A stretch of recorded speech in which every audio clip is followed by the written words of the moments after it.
Just a bridge too far for Ukraine.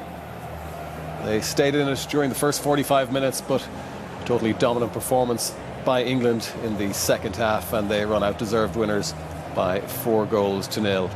And so many positives for Gareth Southgate to take, particularly from that second half performance. One of them is Harry Kane has most definitely rediscovered his goal-scoring touch. He hadn't lost it for too long, but he's back in the goals now, 3 in the tournament. And Damien, as you predicted, an England victory, and in the end it was convincing. Yes, Peter, it's nights like this I wish I was a gambling man, because I would have had the kitchen sink on an England win, a big score and goals off set pieces, because they're so dangerous off them. It was a near on perfect night. I know first half was poor, but listen, it's 4 goals, 2 for Kane for his confidence, if he was struggling with his confidence. Get 5 players on the pitch, 5 subs, rest some legs. Obviously players getting caps, game time, that haven't been involved yet in the tournament. I'd love to know what was said at the break, because they definitely did come out more aggressive on the front foot, and they just blew Ukraine away in 5-10 minutes. Small details of set pieces played a big part in the victory tonight, as it did in 2018. I think they got 4 or 5 goals off sets.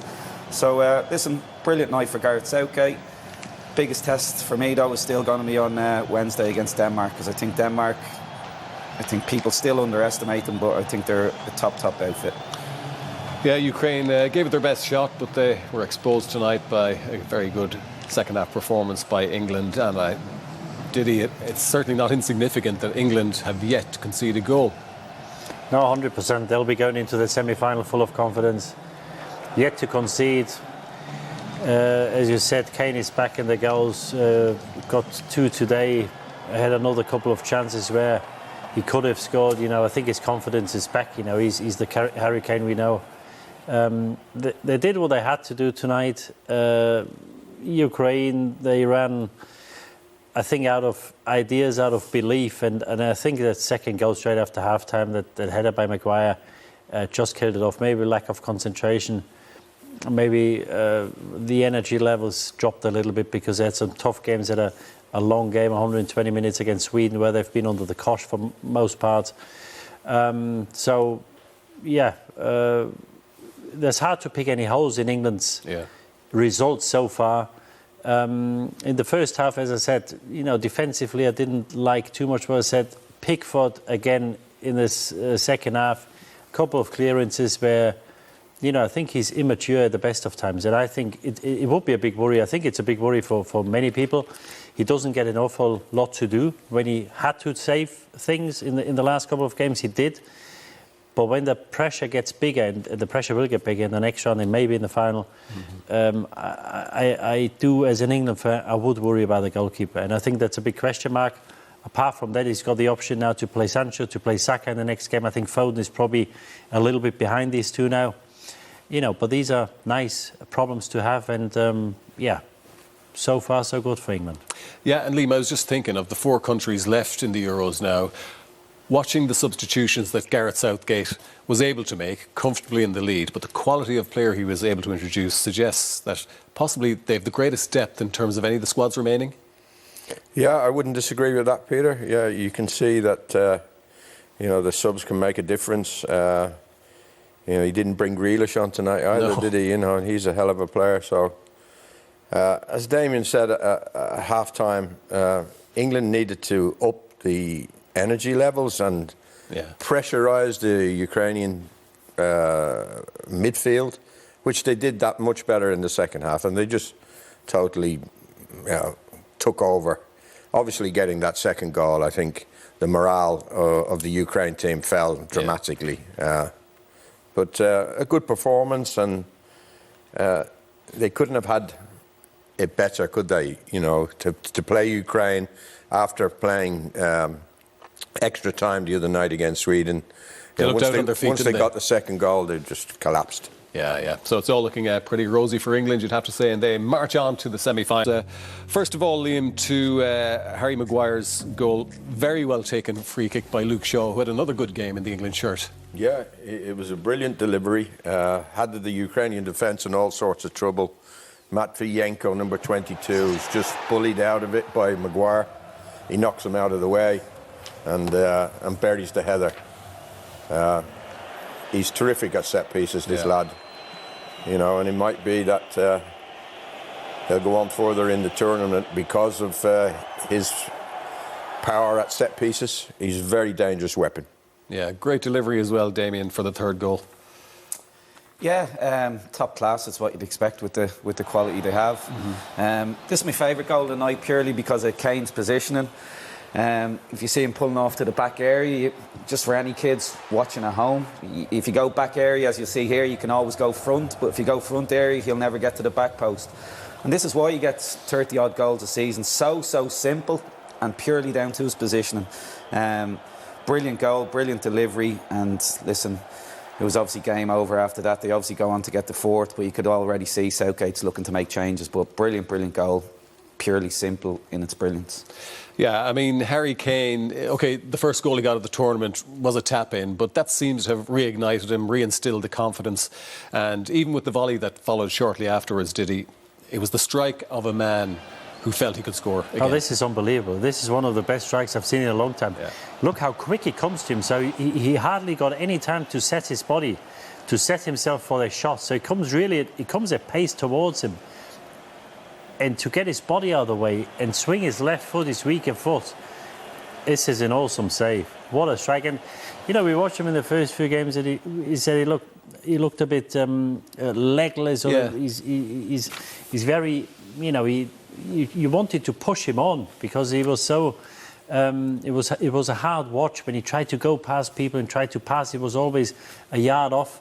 But it just goes to show what it does to the confidence of a centre forward. They score one goal and all of a sudden he looks a different player.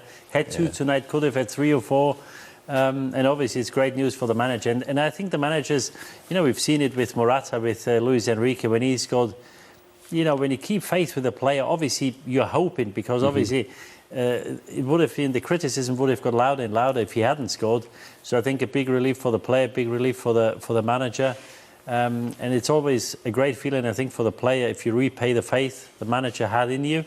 And obviously great news for England, because if Kane is in form, gives you a much better chance to win at least another game. Yeah, I suppose the only thing we have to take into consideration, Liam, is that Ukraine didn't provide much in the way of opposition for England, particularly in the second half, and Kane didn't have to come searching for the ball. It was finding him. But I suppose it all adds to the confidence that he's built up over the last couple of matches. Yeah, he was getting in the box much more, Peter, and we all know what an excellent striker he is, and if you give him chances, invariably he's going to take them.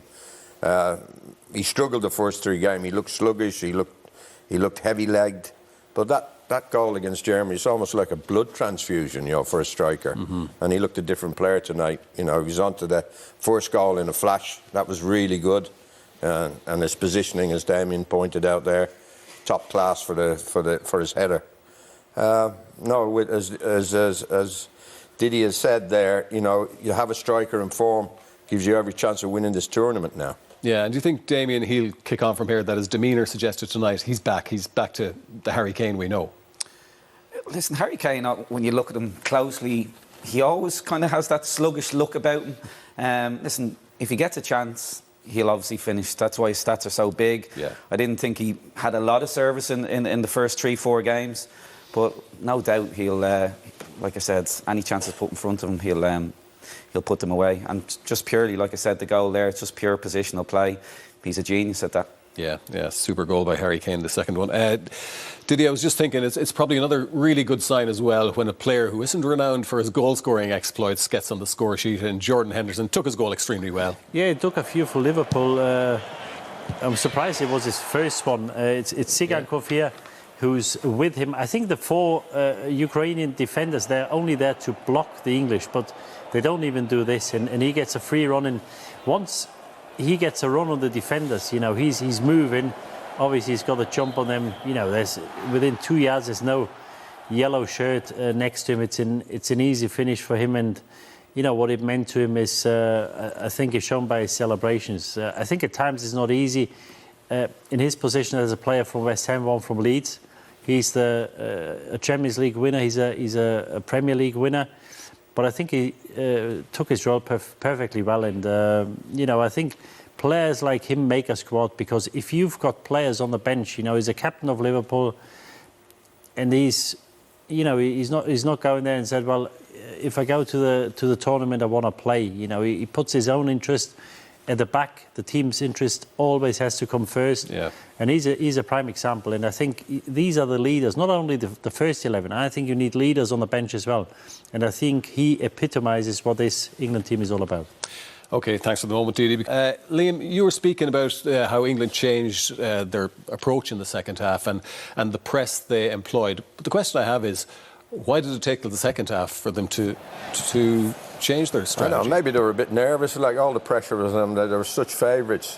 Maybe they were a bit nervous, but I thought maybe Southgate said something at half-time. Come on, we've got to show some energy. This is Mount closing down, and eventually they get the ball back. Now, they weren't doing that in the first half. They were standing off the Ukrainian players. Now they go and press again, and they win the ball back. That's Rice and Maguire coming through. They were sat back in the first half, but I thought they pressed really, really well in the second half. And Ukraine were a tired team coming into the match anyway, Peter. And if you show those energy levels and put the opposition players under pressure who are tired, they're invariably going to make mistakes. Yeah. We were very anxious to see Jadon Sancho in action. Has he done enough this evening to get a starting place in the semi-final? Well, I think he's done as much to make the manager think what he's going to do in the next game. I don't think it's a hopeless ask or a possibility that he plays in the next game. As I said before, I think Foden is behind Saka and Sancho now in the pecking order. We see him here, little 1-2s. You know, these are things you don't really see from the other players. You know, Foden is more a one-on-one player. So is Saka. They like to drive with the ball. You know, and as I said before, in tight spaces he can do things in tight spaces where he beats players by dropping the shoulder. And obviously that might be required against a deep-line Danish team. Here again, he's on the wing. Puts a cross in, nobody can unfortunately get on the end of it. I think he'll be happy he got his first start in this tournament. You know, Southgate surprised us all with his selection today, so I'm not speculating who's going to play. No, you think a team that has won 4-0, it would be like just picks itself, but it doesn't, does it? Yeah. You know, he's got so many good players to pick from. It'll be interesting what he does. He's changed formation a couple of times already in the tournament. You know, one of the biggest enjoyment we're getting from this is what team Gareth Southgate is going to pick. You know, we're really trying to second guess what's going on in his mind. Yeah. Well, we do know that probably Harry Kane will start in the semi-final. Yeah, the smile is back on his face, and I'm sure Daniel Levy is quite happy as well. That's all we've got time for, I'm afraid, for this evening.